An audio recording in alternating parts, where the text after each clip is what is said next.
कबीर साहब का मंच का मतलब होता है विवेक का मंच। ये विश्वास करने का नहीं है और केवल कोरी श्रद्धा करने का मंच नहीं है, ये संदेह करने का मंच है। यहाँ विवेक और विचार किए जाते हैं, चीजों को सही तरीके से समझा जाता है, बातों को परखा जाता है। किसी ने कुछ बोल दिया और कहीं पर लिखा हुआ है तो उसका हमें ब्लाइंड फॉलोइंग नहीं करना है, अंधानुकरण, अंधश्रद्धा में नहीं जाना चाहिए।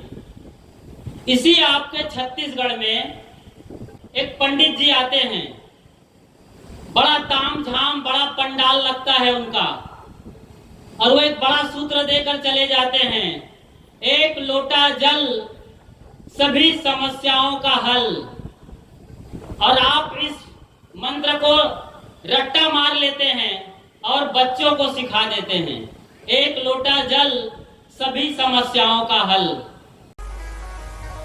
निवेदन केवल एक है कि तुम्हारे घर के पास में, दुकान के पास में, जहां तुम रहते हो, अपने घर के पास जो शिव मंदिर हो वहां एक लोटा जल ले जाकर चढ़ाना प्रारंभ करिए। एक लोटा जल सारी समस्या का हल है, केवल एक लोटा जल। कभी आपने सोचा है महज एक लोटा जल से क्या सभी समस्याओं का हल हो सकता है? यदि ऐसा संभव होता तो पिछले साल डेढ़ साल से चला आ रहा रूस और यूक्रेन का युद्ध कब का खत्म हो गया होता। फिर हमारे देश के प्रधानमंत्री मोदी साहब को क्यों इतना बड़ा तामझाम करना पड़ता है अपने 2024 को बचाने के लिए? क्यों इतनी एड़ी चोटी का वो जोर लगा रहे हैं और उन पर ईवीएम घोटाला का क्यों टैग लगाया जाता है? यदि एक लोटा जल डालने से ही, जबकि वो बनारस के सांसद हैं और वहां पर विश्वनाथ जी महाराज स्वयं विराजते हैं, विश्वनाथ जी महाराज यानी भोले शंकर की नगरी में वो खुद वास करते हैं, सांसद है वहां के, जहां सदगुरु कबीर साहब वास किया करते थे। एक लोटा जल से ही सारा समाधान होना है, सारी समस्याओं का खात्मा होना है। तो फिर आपके अंदर, आपके घर में, आपके समाज में और राष्ट्र और अंतरराष्ट्र में इतनी समस्याएं क्यों खड़ी हुई है? एक लोटा जल से ही जब किसी भी तरीके की समस्या से निजात पा सकते हैं तो पूरी दुनिया 2 साल तक क्यों पिसती रही कोरोना के चक्कर में और लाखों करोड़ों लोग मारे गए, जिसका किसी सरकार के पास कोई डेटा नहीं है। कितना सुंदर अच्छा लगता है सुनने में, एक लोटा जल सभी समस्याओं का हल। एक लोटा जल समझते हैं आप? यदि सही तरीके से समझ पाए, जो कि वो बताते नहीं है मंच पर, वो तो भगवान भोले शंकर कहे जाने वाले भोले भंडारी के चिन्ह पर डालने के लिए कहते हैं। जो मंदिरों में आपने देखा होगा चिकना सा, उस चिन्ह पर डालने के लिए कहते हैं, एक लोटा जल डालो, सवेरे सवेरे जाओ और फूल पत्ती चढ़ाओ, बेल पत्ती चढ़ाओ और वो कर दो। एक लोटा जल तो दरअसल सवेरे सवेरे हमारे आयुर्वेद के ऋषियों ने और हमारी परंपरा ने बताया है कि अपनी खोपड़ी में एक लोटा जल डालना चाहिए। हमारी खोपड़ी का रेडिएटर रात भर चलता रहा है, गर्म हो गया है इंजन, उसको ठंडा करने के लिए एक लोटा पानी सवेरे सवेरे पीना चाहिए। उषा पान कम से कम 2 गिलास तो पीना ही चाहिए हर आदमी को। और आप मंदिर में तो जाते हो, लोटा भर जल भी डालते हो, लेकिन उसके बाद क्या करते हैं आप? वापस आते हैं तो गिलास भर चाय पीते हैं। यही नहीं, सवेरे उठ उठ करके लोगों का ये काम है कि वो गिलास भर भर के चाय पी रहे हैं। चाय में क्या है? कोई प्रोटीन है? जबकि वहां तो निकोटीन जैसा कोई जहरीला पदार्थ है जो गोरे दूध को भी काली कर देने वाली चीज है। वो चाय जो चिड़चिड़ाहट पैदा करने की क्षमता रखती है हमारे अंदर, कितने कार्बन जमा होते हैं, कितने टार जमा होते हैं और कई बीमारियां होती है। नींद उड़ जाती है और आप लोटा भर जल पीने के बजाय ये कर रहे हैं। तो सही तरीके से समझिए, भोले शंकर के चिन्ह पर पानी डालने से यदि वो शीतलता मिलती है उनको, तो आप अपने पर क्यों नहीं डालते हैं? अपने को क्यों शांत नहीं करते हैं? अपने को क्यों शीतल नहीं करते हैं, जबकि परमात्मा भीतर बैठा हुआ है? एक लोटा जल से ही यदि समाधान होता तो फिर बुखार आने के बाद आप क्यों हॉस्पिटल जाते हैं और क्यों गोली दवाई खाते हैं?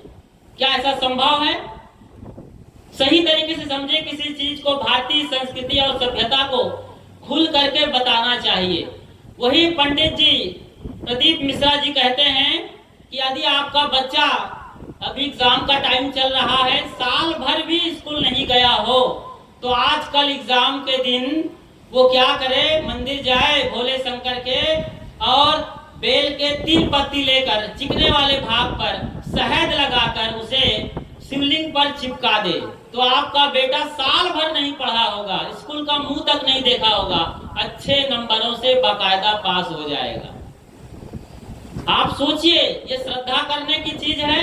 आप मान लेते हैं, सत्य को जानिए, शंका करिए, संदेह करिए और उसके मूल में जाइए। किसी भी चीज के जब तक मूल में, जड़ में नहीं जाएंगे, आपका समाधान नहीं होने वाला है। एक छोटू था, अक्सर बीमार होता था और बीमार पड़ने पर दवाई गोली खाने के नाम से बड़ा आनाकानी करता था। उसके घर वाले दवा खिलाने के लिए बड़े परेशान होते थे, तो उसको पटका जाता था, जमीन पर सुलाया जाता था। 2-4 लोग उसको कसकर पकड़ते थे। उसकी मम्मी उसके मुंह में बेलन देती थी और जरा सा गैप बनता था तो पाउडर फार्म में गोली दवाई कैप्सूल को डालकर उसके मुंह में पानी पिलाया जाता था, तब वो दवा खाता था। तो पिता बड़ा परेशान था, आज फिर बुखार आया है। वो दवा लेने गया था, लौट रहा था, रास्ते में सोच रहा था बेटा दवा खाता नहीं है, बड़ी जहमत और बड़ी सर्कसबाजी करनी पड़ती है दवा खिलाने के लिए, करे तो करे क्या।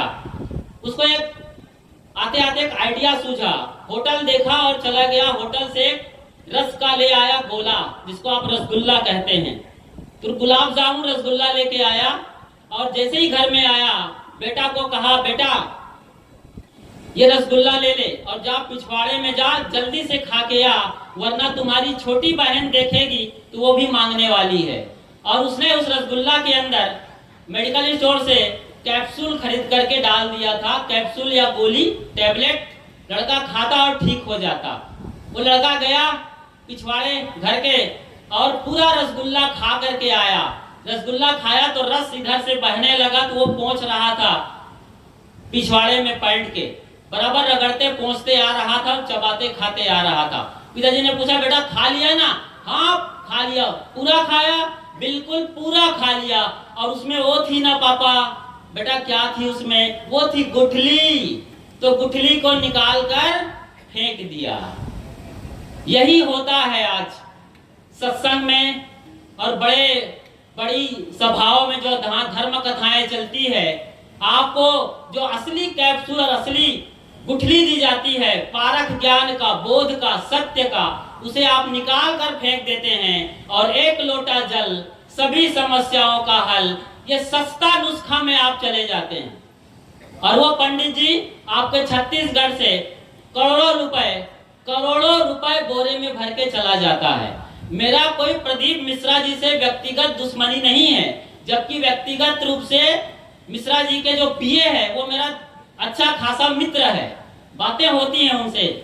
लेकिन आप समझिए, चूंकि आप सस्ता नुस्खा में जाना चाहते हैं, सस्ता से सस्ता जो सड़क छाप चीजें हैं, रोड किनारे लोग दुकान लगाए बैठे हैं, सस्ते में बेच रहे हैं, रुपये के भर के किलो, उसमें आप जल्दी राजी हो जाते हैं। ये नहीं देखते हैं कि चीजें कितनी टिकाऊ है, कितनी अच्छी हैं और कितनी मजबूत हैं, कितनी लॉन्ग लाइफ वाले हैं, या हमारी कितनी उपयोगी हैं। इतना आसान है। आप गलत करते हैं, आप गलत सोचते हैं तो आपका माइंड अपसेट हो जाता है, ब्रेन हैमरेज होने के कगार पे आता है। आपके घर में भले ही लोग, पूरा परिवार ही क्यों ना शिव मंदिर पर लोटा लोटा जल डालता हो, लेकिन आपके पति क्या कर रहे हैं? शराब भट्टी में जाकर असली शिव जो भीतर बैठा है उस पर शराब उड़ेल रहा है।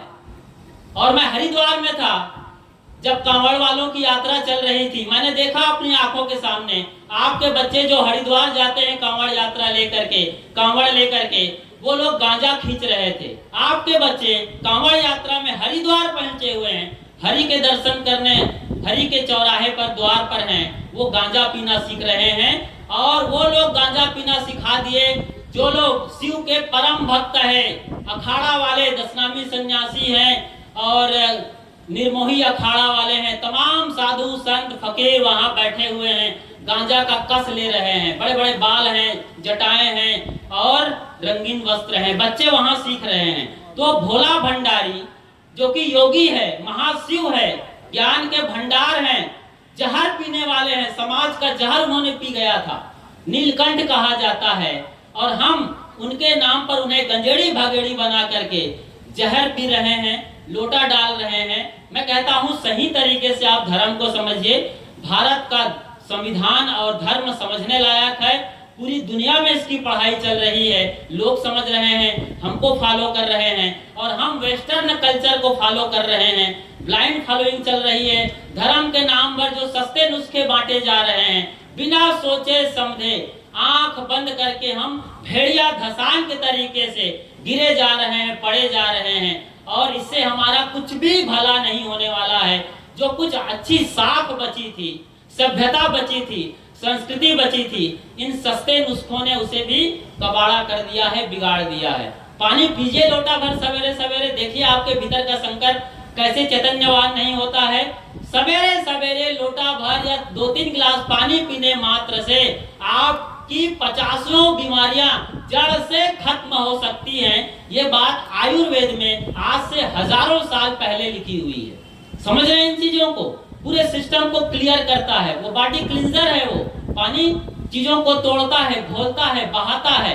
आपके अंदर जो टॉक्सिन जमा हुआ है, पेट के अंदर मल जमा हुआ है, कार्बन, सबको वो धोने वाला है। गुनगुना पानी पीजिए, शहद पीजिए, नींबू डाल दीजिए, देखिए कैसे पेट साफ नहीं होता है। और कॉन्स्टिपेशन, कब्जियत की वजह से, चूंकि आप चाय पीते हैं सवेरे सवेरे, कब्ज को और बढ़ावा देते हैं, 50 बीमारियों से आप घिरे रहते हैं। अर्थराइटिस, ब्रोंकाइटिस, अस्थमा, और ये घुटने के दर्द, बीपी, शुगर, ब्लड प्रेशर जैसे कितनी बीमारियां हो रही, कैंसर तक आपको ले जाता है। वो एक पेट का रोग 99 बीमारियों का न्योता देता है। सबसे बड़ा ये पेट है जो 100 बीमारियों का बड़ा अड्डा है। तो पानी पीजिए सवेरे सवेरे, पानी दीजिए, दूसरों को चमक दीजिए, वाणी अच्छा बोलिए, धर्म कर्म अच्छा करिए, घर में साफ सफाई रखिए, एक दूसरे का सम्मान करिए, मीठी भाषा बोलिए, आदर के साथ। अब जब सामने आते हैं तो भोले भंडारी केवल मंदिर में नहीं है, अल्लाह मियाँ केवल मस्जिद में नहीं है, चर्च में ईसा मसीह नहीं है, मंदिर, मस्जिद, चर्च, गिरजाघर, गुरुद्वारा से बाहर आदमी कहाँ है? माफ करिए, भगवान कहाँ है? ईश्वर कहाँ है? खुदा अल्लाह कहाँ है? लॉर्ड और गॉड कहाँ है? जिनको आप सवेरे सवेरे देखते हैं, जिनसे आप दिन भर मिलते हैं, उनके अंदर वो ईश्वर परमात्मा बैठा है, खुदा अल्लाह उनके अंदर रमता है, और लॉर्ड और गॉड उनके अंदर से बोलता है। उनसे क्यों नहीं मिलते हैं? परमात्मा से क्यों नहीं मिलते हैं? क्या एक जिंदा आदमी जिसके अंदर दिल धड़क रहा है, खून बह रहा है, जिसके अंदर भगवान का वास है, उनकी आंखें चमक रही हैं, उनके मन मस्तिष्क आपके मीठे बोल के लिए तरस रहे हैं, क्या उन्हें भगवान नजर नहीं आता? आपको भगवान पत्थरों में दिखता है, माटी में, प्लास्टिक में, डब्बे में, इसी में भगवान नजर आता है। प्राण प्रतिष्ठा करते करते एक लाइन बोल के मैं विदा लेता हूं।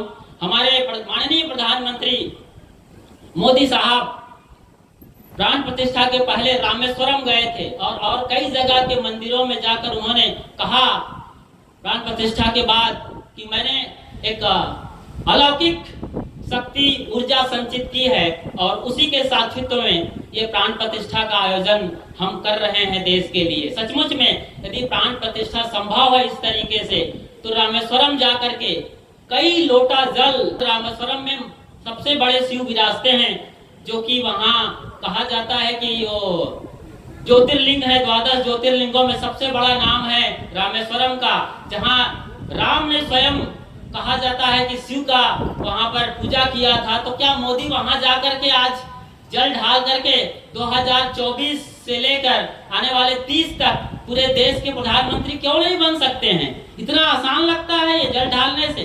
नहीं नहीं, आप सस्ते नुस्खे में मत बहिए और सही तरीके से धर्म ग्रंथों का अध्ययन करिए, संस्कृति और सभ्यता को समझिए, सदगुरु संतों के निकट बैठिए, उनसे सवाल करिए, पूछिए अपने बारे में। और बहुत सारी बातें हैं, थोड़े से वक्त में सारी बातें नहीं कही जा सकती है।